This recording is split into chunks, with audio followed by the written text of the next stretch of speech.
सकता हूँ। आप देख रहे होगे पेड़ के नीचे ना एक टीला सा बन रखा है मिट्टी का।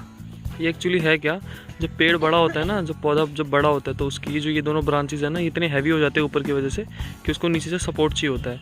तो जब ये मिट्टी इतनी सारी इकट्ठी करके लगाते हैं ना, जो कि अंकल यहाँ कर रहे हैं, सारी मिट्टी निकाल के, और इस पौधे में और जितने भी अलग अलग छोटे छोटे जैसे इस वाले में, इनमें ये ऐसे करके एक स्लोप सा मतलब बना देंगे।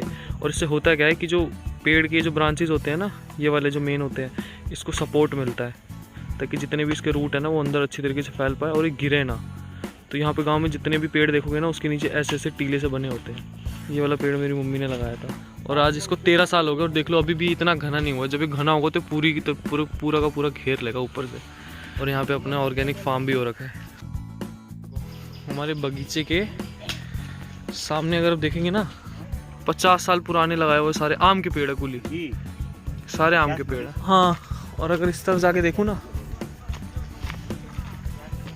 तो ये देखो, ये क्या होता है गांव में ना अपने, जैसे कि खेत तक पानी पहुंचाने के लिए काफ़ी खेत ऐसे होते हैं जो पानी नहीं पहुंच पाता। जैसे किस साल बारिश नहीं हुई या बारिश ज़्यादा भी हो गई तो भी ये साइड में ना ऐसे सेक्शंस बना रखे, पता नहीं से एक्चुअली बोलते क्या, कैनाल बोलते, पता नहीं क्या बोलते, मैं एग्जैक्टली बता नहीं सकता।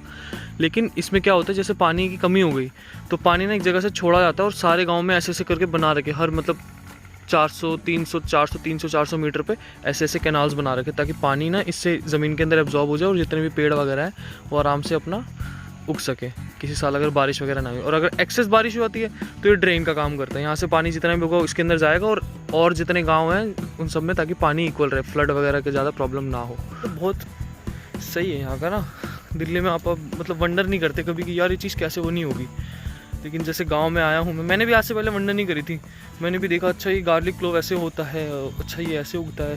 मेरे काफ़ी दोस्त जैसे तन्मय का उसने अपनी छत पे नर्सरी पूरी बना रखी है तो उसको पता है काफ़ी कुछ, लेकिन मेरे को स्टिल नहीं पता था कि कौन सी चीज़ कैसे करते हैं। ये जो अभी मैंने बताया कि आम की इसके नीचे ये मिट्टी वगैरह क्यों रखते हैं, मेरे को लगता था कि ऐसे रखते बैठने के लिए कि बैठने की जगह हो जाए, लेकिन एक्चुअली इसका पर्पज़ क्या है ये अभी पता लगा।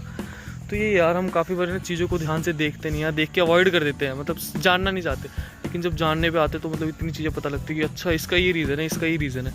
अब लोग पूछेंगे कि ये क्यों लगा रखा है, ये इसलिए लगा रखा है, छोटे होते हैं ना तो यहाँ गाय वाय ना कोई रोकता नहीं किसी को भी खेत वेत में। इसके अंदर गाय घुस जाएगी तो सारे पत्ते वत्ते चबाने लग जाएगी और ये पत्ते चबाएगी तो ख़राब हो जाएगा, इसीलिए फेंस कर रखा है। जब ये बड़ा हो जाएगा ना पौधा जब पेड़ में कन्वर्ट हो जाएगा तो उसके फेंसेस हटा देंगे।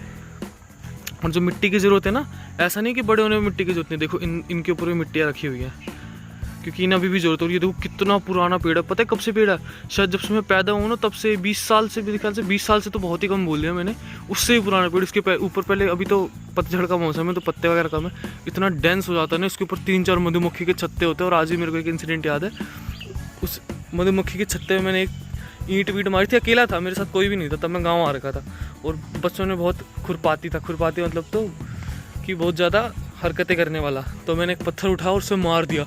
और फिर मैंने लोगों से सुना था कि अगर तुम मार दोगे ना तो जो हनी बी है वो तुम्हारा पीछा कर करके तुम्हें पूरा डंक मार देती है सारा का सारा। तो मैंने उससे एक पत्थर मारा और मेरी इतनी ज़्यादा फटी मारने के बाद मैं इतनी तेज़ घर को भगा, तब मैं होऊंगा शायद 6-7 क्लास में होऊंगा, तब मैं गाँव आ जाता हर गर्मियों की छुट्टी में ना। तो यही मतलब कि यहाँ की यादें भी बहुत मस्त है।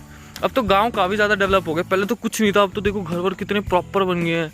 और ये इसको कहते हैं बथान में एक्चुअली क्या होता है ना, के अंदर गाय का, जैसे अब मैंने पहले नहीं दिखाया था भूसाघर, ये भूसाघर का अपग्रेडेड और एलीट क्लास वर्जन है, मतलब सबसे टॉप नॉच है।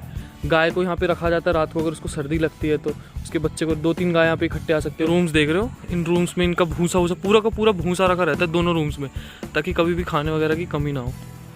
तो ये सारा सिस्टम है, एक ही रूम यहाँ, एक रूम यहाँ, एक रूम यहाँ। अगर रात को जैसे गाय है या बछड़ा है और किसी को डर हो या कोई भी दिक्कत हो तो यहाँ बंदा सो भी सकता है, चौकी वौकी लगा रखी है। उनको मैं अंदर से दिखाता हूँ, ये देखो, ये होता है एक्चुअली एक भूसा घर में, ये पूरा का पूरा इतना भूसा है, पता नहीं कितने साल चलता है। मैं एक्चुअली वो है नहीं ननको बाबा, ये तो उनसे मैं पूछता। अच्छा देखो एक और चीज़ दिखाता हूँ, ये है विंटेज लैंटर्न। विंटेज है नहीं है मेरे को नहीं पता, लेकिन ये बहुत कूल लगती है। इसके ना नीचे वाले सेक्शन में यहाँ पे केरोसिन ऑयल डलता है और ऊपर यहाँ पे एक छोटी सी लिड होती है, कॉटन की लिड होती है, बत्ती बोलते हैं। और कुछ टाइम बाद ना जो कांच का मटेरियल है ना, ये गर्म होने की वजह से ख़राब हो जाता है, तो ये कांच बस रिप्लेसेबल होता है, बाकी इसके अंदर कुछ और करने की ज़रूरत नहीं है।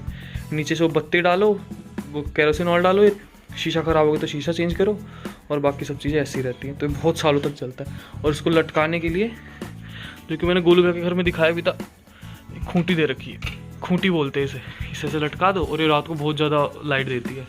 दिखने में ऐसा लगता है कि यार ये क्या करेगी, लेकिन अब तो खैर इतना इसका है नहीं, ये रखा हुआ है मेरे ख्याल से अब यूज़ नहीं होता, पर कंडीशन से लग रहा है शायद ननको पापा यहाँ ही रूम के अंदर रखते होंगे इसे भूसागर में, क्योंकि अब यहाँ पे ना गांव में हमारे लाइट वगैरह आ गई। पहले तो लाइट वगैरह बिल्कुल भी नहीं थी, और थी भी तो 1-2 घंटे आती थी, लेकिन अब तो ऑलमोस्ट 20 आवर्स 24 आवर्स तक रहती है लाइट।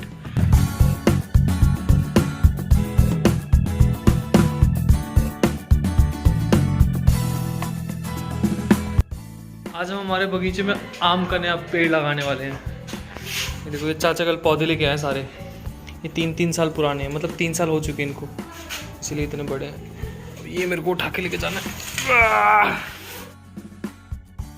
ये रखा गड्ढा, चाची जाएंगी ना ये मेरी, तो वो लगाएंगी। तो मैंने दादी से पूछा, मेरे को एक्चुअली लगा कि कोई और रीज़न है कि चाची पौधा वौधा लगा रही है, और दादा ने कहा कि हमारे यहाँ ट्रेडिशन है कि जो नई बहुएं नहीं, मतलब बेसिकली घर का कोई भी नया मेंबर, यानी हम सबके नाम के एक पेड़ लगे हुए, जितने भी हमारे घर में लोग हैं लगभग कम से कम एक पेड़ तो सबके नाम के लगे। जैसे मेरे पापा ने एक पेड़ लगाया, मेरी मम्मी ने, मैंने भी लगाया होगा, पता नहीं मैं छोटा था तब।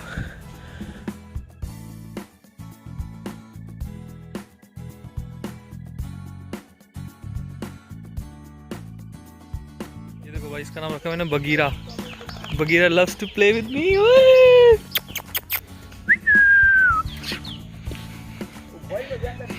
ये ड्रामे कर रहा है, इसके पैर में चोट वोट नहीं लगी, यूं ही करता है।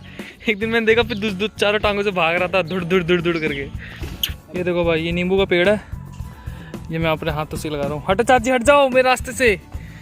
ओम पवित्र पवित्र स्वाहा। मिट्टी डाल दो। कितने दिन में नींबू देने लग जाएगा? 1 साल बाद। 1 साल लग जाएगा? हाँ, अगले साल आएगा ना। छोटा वाला जो चाय नहीं बनता है, अगले साल थोड़ा होगा, मैं फिर आऊँगा अभी 2 महीने बाद। अच्छा 2 महीने, तो अगले साल नहीं हो जाएगा? रुको, तो मतलब जनवरी से देने लग जाएगा? हाँ, तो और क्या ये 1.5 हमरा से बत कही ना। अच्छा, वहाँ से बॉकेट लेके आता। चलो भाई, अपना ध्यान रखना, ऑल द बेस्ट।